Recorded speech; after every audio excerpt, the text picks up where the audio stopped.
በ10 ሰከንድ ውስጥ 1 ሚሊዮን ብር ማጣትም ማግኘትም ይቻላል። ለተጋጣሚ አሁን ምን መልእክት አስተላልፋለህ? ከውድድሩ በፊት ንስሐ ግባ። በጣም ህፃን ነህ። አንተን ማሸነፍ ለኔ ተራ ነገር ነው፣ አይመጥነኝም። ጆኒ ጂጂሱ ባይዘዌ ዳስ ጣል የሚለው እንግዲህ ዳስ ለሰርግም ላዘንም ይጣላል። እሱ ግን ለኤኬሌን ያልኩት እስካላለ ድረስ አቤት ብሎ ለኔ ነው ያለው ብሎ ማለትም ያሳፍራል። ሰላም ክብራትና ክብራን የዜብራ ቲዩብ ቤተሰቦች እንደምን አላችሁ? እንግዲህ ዛሬም በትኩስ መረጃዎች መጥቻለሁ። የመጀመሪያው መረጃ የአርቲስት ቴዲ አፍሮ ሙዚቃን ተከትሎ ቤቴን ለቅቄ ወጥቻለሁ የሚል ግለሰብ አለ። ምን ተናግሮ ነው? እናየዋለን። በጉጉት ሲጠበቅ የነበረው የጆኒና የንቃተ ህሊና የቡጢ ፍልሚያ ተጠናቋል። በሱ ዙሪያ የተከሰቱ አስገራሚ ነገሮችን እንዳስሳለን። እንዲሁም 1 ብር በሚል የሚታወቀው ታዋቂ ቲክቶከር አግቷል እየተባለ ይገኛል። ማንን ያገባው? እስከ መጨረሻው አብራችሁን ከቆያችሁ አብረን እንመለከታለን። አብራችሁን ቆዩ። እሺ፣ ወደ መጀመሪያው መረጃችን ስናልፍ በቲክቶክ መንደር እጅግ ከፍተኛ ዝናንና እውቅናን ካገኙ ቲክቶከሮች መሃል 1 ብር ብዙዎቻችሁ ታውቁታላችሁ። እኔ በግሌ በጣም የሚያዝናናኝና የሚመቸኝ ቲክቶከር ነው። ብዙ ሴት እንስቶቻችንን በፍቅር እንደምትወዱት ግልጽ ነው። እንግዲህ ተስፋችሁን ቁረጡ፣ ምክንያቱም ሊያገባ ነው። ማንን ነው? እንመልከት። ድምፃዊቷና ቲክቶከሩ ሊጋቡ ነው። ድምፃዊት ኤደን አይሸሹምና 1 ብር በሚል መጠሪያው በቲክቶክ ማህበራዊ ገጽ የሚታወቀው ወጣት በትዳር ሊጣመሩ እንደሆነ ኢቨንት አዲስ ዘግቧል። ሁለቱ ጥንዶች በህጋዊ መንገድ ጋብቻቸውን ከፈጸሙ በኋላ በቅርቡ ደግሞ ደመቅ ባለ የሰርግ ስነ ስርዓት ተገቢውን በዓል እንደሚያከብሩ ተገልጿል። የጥበብና የማህበራዊ ሚዲያ ተከታዮችም ለጥንዶች ያላቸውን የመልካም ምኞት መግለጫ እያስተላለፉ ይገኛሉ። የቴዲ አፍሮ ዘፈን መዘዙ ለብዙ ሰዎች እየተረፈ ይገኛል። ምናልባትም ይህንን ግለሰብ ለየት ያለ አስተያየት ሲሰጥ አይታችሁት ይሆናል። ምን ብሎ ነው ችግር ውስጥ የገባው?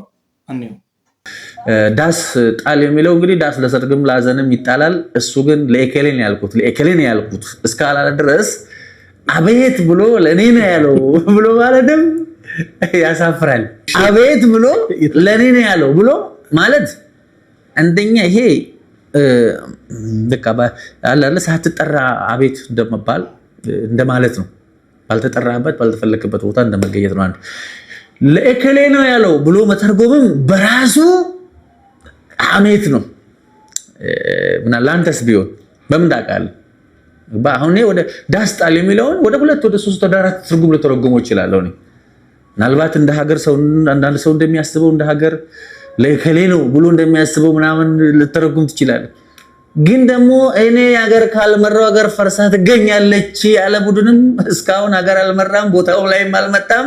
አንተም እዛው ዳስ ጣል እያለው ከሆነስ አብይን እጁን ጠምዝዘን እንደዚህ ስልጣን እንቀበለዋለን ያለ አካል አለ። አንተም እዛው ዳስ ጣል። አይ ቅድም ህልምና እንትን ጥበብ ሙዚቃ እንደፈችው ነው ያልኩ። ለዚህ ነው አሁን እንግዲህ ይህንንና ሌሎችንም ንግግሮች አድርጓል በቴዲ ዳስ ጣል ዘፈን ዙሪያ። ሆኖም የግል አስተያየቴና አመለካከቴ ችግር ውስጥ ከቶኛል በማለት ዶክተር አብይ አህመድን እየተማጸነ ይገኛል። ከራሱ ቃል ሰምተን እንመለስ። አላችሁ መላው ኢትዮጵያውያን ሰላም ናችሁ? እቺን መልእክት በጣም በጥብቅ እንድትሰሙልኝ እፈልጋለሁ። ለሚመለከተው አካል እንድታስተላልፉልኝ። ባለፈው ሳምንት እንደታሰርኩ ይታወቃል። የታሰርኩበት ምክንያት ምንም አይደለም። በነገራችን ላይ እኔ በድፍረት የምናገረው አልደፍርም፣ አልሰርቅም፣ አላጭበረብርም፣ በባለስልጣን ስም አልነግድም። ይሄን የኢትዮጵያ ሕዝብ መላውና ባለስልጣኖች ልታቁልኝ ይፈልጋለሁ። በሁለተኛ ደረጃ የምቃወመው ግን ባለስልጣንን ተገን በማድረግ ከባለስልጣን ጋር ፎቶ በመነሳት ደሆችን የሚያሳፍስ ለተራ ሰዎችና ለተራ መርማሪዎች ገንዘብ እየሰጠ ሰዎችን የሚያሳስሩ ሰዎችን እቃወማለሁ። ባለፈውም የጻፍኩት እኛ አካባቢ ላይ ንፋስ ስልክ ላፍቶ እንዲህ አይነት ችግር አለ፣ አመራሮች ይሄ እንዲስተካከል ብታረጉ ጥሩ ነው ብዬ ነው የተናገርኩት። ይሄን በመናገሬ ነው የታሰርኩት። አንድ ሰው 10 ቀን 15 ቀን 20 ቀን እንዴት ፍርድ ቤት ሳይቀርብ ይቀመጣል? ጥፋቱ ምን እንደሆነ ይሄ ሌባ ቡድን የሚያደርገው ምንድነው? ኦሮሞውን ሸኔ አማራውን ፋኖ እያለ ነው በጥቅሙ የመጣውን ወይም የሆነ ነገሩ ሊገፋ ከሆነ ጥቅም ላይ ሊያነሳው የሆነ ነገር ሊነጥቀው ሊቀበለው ከፈለገ ኦሮሞውን ሸኔ ይለዋል፣ አማራውን ፋኖ ይለዋል። ከዛስ በኋላ ያሳፍሰዋል ማለት ነው። አሁን እንደዚህ ተሰቃይተናል። ስለዚህ ብዙ ጊዜ እንዲህ አይነት ስራ የሚሰሩ ያልሆነ ታርጋ በመለጠፍ በነገራችን ላይ ጠቅላይ ሚኒስትር ዶክተር አብይ አህመድ በጣም ወዳለው ስለምወድም ነው እኔ እዚህ ሀገር የምቀመጠው። ወይ ከዚህ ሀገር መውጣት ወይ ከዚህ ሀገር መሄድ ወደ ሰማይ ወደ ፈጣሪም አቅቶን አይደለም እኮ ብዙ አማራጮች አሉ። ግን ስለምወድ ስለማምን እዚህ ሀገር ቁጭ ስል እውነትና እውነትን ይዤ ነው። እኔ ከሰረኩ ከዘረኩ ከገደልኩ የፈለጋችሁን አድርጉኝ፣ ችግር የለም እቀበላለሁ። በጋንግስተርና በዱርዬ ሰዎች ግን ህግ ጥላ ስር ሆነው እኔን ለማሸማቀቅ የሚሰሩ ሰዎች ጋር አልስማማም፣ ለነሱም እጅ አልሰጥም ነው ጸቤ። አሁን ቤት አይደለም እናቴ ጋር አብራኝ እናቴ ተሰዳ ከስደት መጣ እንኳን እኔ ከእናቴ ጋር እየኖርኩ አይደለም።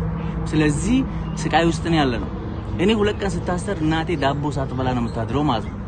ስለዚህ አንዳንድ ጊዜ ለእውነት ብለን የምንከፍለውን ዋጋ እንድትረዱ እና አሁንም ቢሆን ለምን ይሄን ተናገርክ ብሎ አሁንም እንደገና ከወጣው በኋላ ሌላ ክስ አለ አይደል? በሰበብ በየፖሊስ ጣቢያው እኔን ማንከራተት ነው ታርጌታቸው። አሁንም ሌላ ፍለጋ ላይ ስለሆኑ ከጠፋውም እነሱ ይሄን እንዳደረጉት እዛው አሊብራ የሚባል ማህበር አለ፣ እዛው ውስጥ ያለ ፓስተር ይሄን እንዳደረገው እንድታቁ ከሰዎች ከባለስልጣን ጋር ተመሳጥሮ ማለት ነው።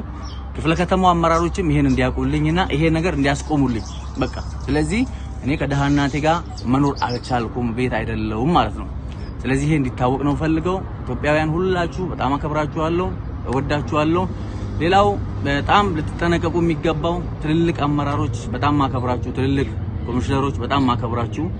ኢቭን እንኳን ስትተቹ እንኳን ስልጣን ስትይዙ ለመተቸትም ለመሞገስም እንደሆነ ገብቷችሁ አንዳንድ ጊዜ ያው አፍ አንደበት ያዳልጣል። በኔ ስተት እንኳን ሳትያዙብኝ አሁንም ስራችሁን እየሰራችሁ ያላችሁ በጣም አከብራችኋለሁ፣ ወዳችኋለሁ። ምክንያቱም ባለስልጣን ስልጣን ሲይዝ እርግጠኛ ነኝ ለመተቸትም ለመሞገስም ለመነቀፍም አምኖበት ነው እዛ ቦታ ላይ የሚቀመጠውና እንግዲህ ጠቅላይ ሚኒስትሩ ሲተቹ ሲነቀፉ ሲሰደቡ ነው የሚውሉት። አንድ ቀን እኔ ተችቻቸው ማቃለሁ፣ ደግፊያቸው መሞግሻቸው ማቃለሁ። ለምን እንዲያስደረገኝ ብለው እንዲህ አይነት ጥያቄም ተነስቶብኝ አያውቅም። እነዚህኞቹ ከላይ ከታች ያሉት ግን ጥቃቅን ቀበሮች ከባድ ናቸው። እነዚህን ጥቃቅን ቀበሮች አጥምዱና ያዙ። አመራሩን ነው የሚያስተቹት የሚያስነቅፉት። ስለዚህ ለዚህ በለጠ መረጃ እንዲባችን አዳነች አበቤ በጣም አከብርሽ፣ ቅን ሰው ነሽ፣ ሌብነት ትጸየፊያለሽ፣ አትወጂም። አውቃለሁ ይሄን በደንብ ከአዳማ ጀምሮ ያለሽን ታሪክ አመጣጥሽን ሁሉ ነገር ሰማለሁ። ግልጽ ነው እንግዲህ እዚህ ሀገር ውስጥ ሁሉ ነገር ያመራሮች ህይወት ታሪክ ማለት ነው። ስለዚህ ሌብነት እንደማትፈልግ ያውቃለሁ፣ ቆራጥ እንደሆንሽ አውቃለሁ፣ ታማኝ እንደሆንሽ አውቃለሁ፣ እሰማለሁ። አንቺም ደግሞ በተግባር አዲስ አበባን ውብ አድርገሽ በስራ በተግባር አሳይተሻል። ከዚህ በፊት ታይቶ የማይታወቅ ነገር ሰርተሽ አይቻለሁ። ስለዚህ እንደዚህ አይነት ጋንግስተሮችን ማጥፋት እንደምትችይም ስለማመን ነው ወደ አንቺ የምምጮኸው። ይሄን ነገር በጥብቅ እንድትሰሩ መረጃ ከፈለጋችሁ ከነ ብዬ ቁጭ አደርጋለሁ። እዛ ውስጥ በውሸት በአመራሮች ስም ሜቢ አመራሮቹም ላይኖሩ ይችላሉ እዛ ቦታ ላይ ግንስ የከሌ ቦታ እያሉ እንኳን ገጠር ባለ አክስት ስም ዘመድ አዝማድ እህቴ ወንድሜ ልጄ ምናምን ዘመድ አዝማድ እንዲህ አይነት ሌብነት አይሰራም። እንዴት ነው ሰው አዲስ አበባ በሌለ ሰው ስም ስንት አዲስ አበባ ውስጥ የሚሰቃይ ሰው እያለ እንዲህ አይነት ማጭበርበር የሚሰራውና አሁንም ስደት ላይ ነኝ፣ አሁንም ስቃይ ላይ ነኝ። ቤት እየገባው አይደለም። ድረሱልኝ፣ አመራሮች ድረሱልኝ፣ ሀገር መሪዎች ድረሱልኝ፣ ኢትዮጵያ ሕዝብም ድረሱልኝ ነው የምለው። ሌላው መረጃችን እንግዲህ በሰፊው ሚዲያ ላይ ሲወራ የነበረው በጆኒ እና በንቃተ ህሊና መሃል በአድዋ ሙዚየም የተዘጋጀው ፍልሚያ ነበረ። ከውድድሩ በላይ ከግጥሚያ በፊት ሁለቱ ሲያደርጉት የነበረው ጉራና ፉከራ በተለይ የብዙ ሰዎችን ትኩረት የሳበ ነበር። የሁለቱንም ሰዎች ሰምተን እንመለስ። ለተጋጣሚ አሁን ምን መልዕክት አስተላልፋለህ? ከውድድሩ በፊት ንስሐ ግባ፣ ጸልይ እና ሲይዝህ ደጋግሜ ብዬዋለሁ፣ እጅ ስጥ። ተጋጣሚ ስለአንተ የሚፈራው ነገር ምንድን ነው? ሁሉም ነገር የግራፕሊንግን ይፈራዋል። እሺ፣ ብዙ ሰዎች እሱን በጁጂትሱ መሬት ላይ ከወረደ ብቻ ማሸነፍ ይመስላቸዋል። ግን መፍራት ያለበት ከግራፕሊንግ በላይ የኔ ስትራይኪንግ አቢሊቲ እና የኖክአውት ፓወር ነው። በጣም ኤክስፕሎሲቭ፣ በጣም አሪፍ ካርዲዮ አለኝ እና ፋይት ሳደርግ ደግሞ በጣም ስማርት በሆነ መንገድ ነው ፋይት ማድረገው። ስለዚህ ተአምር መፈጠር አለበት። ታስታውቃለህ እኮ ይሄ ከባድ ነው። ምንድን ነው ይሄ ቲሸርት? ይሄ ቲሸርት እንግዲህ የዚህ ፋይት ማስታወሻ ብለን ያሰብነው የሰራነው መርች ነው። እሺ፣ እዚህ ጋር እንደምታዩት እኔና ተፋላሚው አለ። ንቃተ ህሊና ነኝ።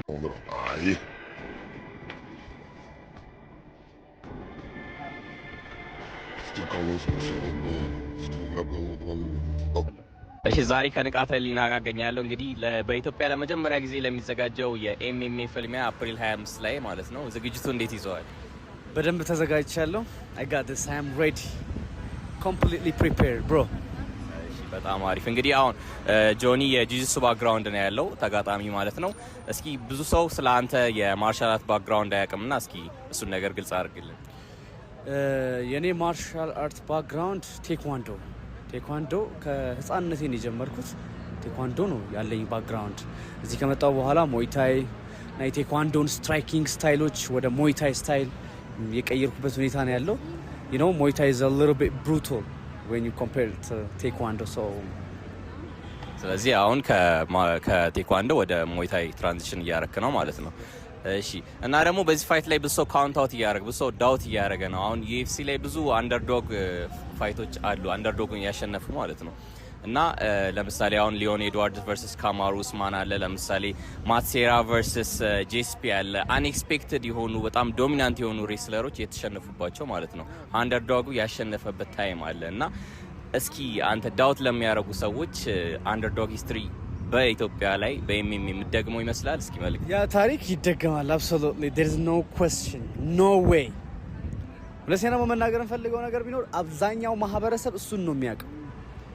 ምንም ማያውቁ ምንም ችሎታ የሌላቸውን ልጆች ጠርቶ እየወሰደ እየታገለ እያፈናቸው ራሱን እንደ ኃይለኛ አርጎ ለህዝቡ አሳይቷል። የህዝቡ አእምሮ ውስጥ ተቀርጿል ይሄ ነገር። I am here to prove that wrong, bro. በመጨረሻ ለጆኒ ጂጂትሱ የምታስተላልፈው መልእክት ካለ? ጆኒ ጂጂትሱ በጣም ህፃን ነህ። አንተን ማሸነፍ ለኔ ተራ ነገር ነው፣ አይመጥነኝም። ጆኒ ጂጂትሱ by the way I'm telling you ጆኒ ጂጂትሱ is not በኔ ሌቭል አይደለም አሁን ላይ። እሱ አይመጥነኝም። እሱ he is not like በኔ ሌቭል አሁን በዚህ no more ማለት ነው። እና በጣም ቀላል ኢዚ ሞኒ ነው ለኔ ይሄኛው ፋይት። ቀላል ፋይት ነው። I swear ቀለል አድርጌ ነው የምጫወተው ይሄን ፋይት። እኔ ቀለል አድርጌም ነው ማሸነፈው። ለዚህ መልእክቴ ምንድነው? ባንተ ጉዳት ብዙዎቻቸው አፋቸውን መክፈት እንደሌለባቸው ይማራሉ ብዬ አስባለሁ። አሁን እንግዲህ በዚህ መልኩ የቃልም ጦርነት የነበረበት የቡጢ ውድድር አንዳንዶች ይሄ ይሻላል ያ ያሸንፋል እያሉ እንደ ውጪዎቹ በሚሊዮን ብሮች የውርርድ ቁማር ውስጥ ገብተውም ነበር። ማን በላ ማንስ ተበላ? የአራዳ ልጆች እንግዲህ ዛሬ ከጆ ጋር ተገናኝተናል ማለት ነው። ከንቃተ ህሊና ጋር ቅዳሜ ከባድ ፊልም ያለ ማለት ነው። ጆን ዳንኤል ንቃተ ህሊናን ብሎ 1 ሚሊዮን ብር አስይዟል። ያው እኔ ሙስሊም ብዬ 1 ሚሊዮን ብር አስይዣለሁ ማለት ነው። ጆን ዳንኤል ንቃተ ህሊና አሸነፈው 1 ሚሊዮን ብሩን ለመብላት ጥቂት ደቂቃዎች ናቸው ይቀሩና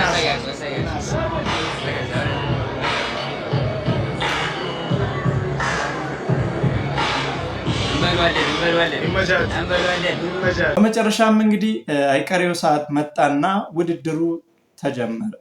በ10 ሰከንድ ውስጥ 1 ሚሊዮን ብር ማጣትም ማግኘትም ይቻላል። ኧረ በስመ አብ! ማን ያሸነፈው? እሺ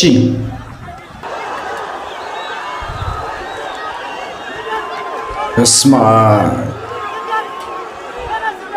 እዛ ውስጥ ያለው በቃ ኧረ በለ ይሄ ነገር የምር ነው እንዴ? ገልብጠው ይላል እዛ ውስጥ።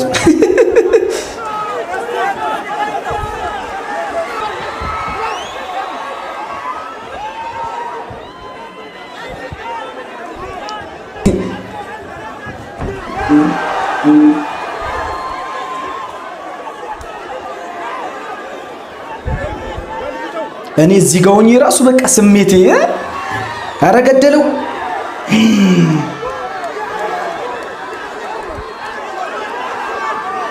እንደዚህ ያለ እኮ ጆሮውን ይዞ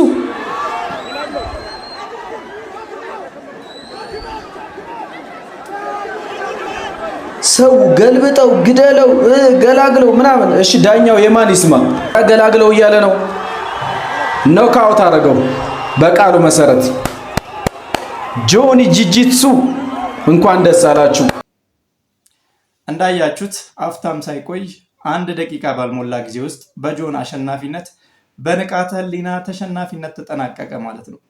ቁማር ካስያዙ ሰዎች ስቲቭ 1 ሚሊዮን ብር ሲበላ ያው ጆን ዳንኤል ደግሞ 1 ሚሊዮን ብሩን መበላቱ ተረጋግጧል። ይህንን ይመስል ነበር የዛሬው መረጃችን። እንደተለመደው ቪዲዮ ከተመቻችሁ ላይክ እና ሼር ማድረጋችሁን እንዳትረሱ።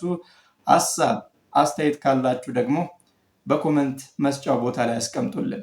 እንዲሁም ለቻናላችን አዲስ ከሆናችሁ ደግሞ ሰብስክራይብ እንድታደርጉ ግብዣዬ ነው። በሌላ መረጃ እስክንገናኝ መልካም ጊዜ። ቻው ቻው።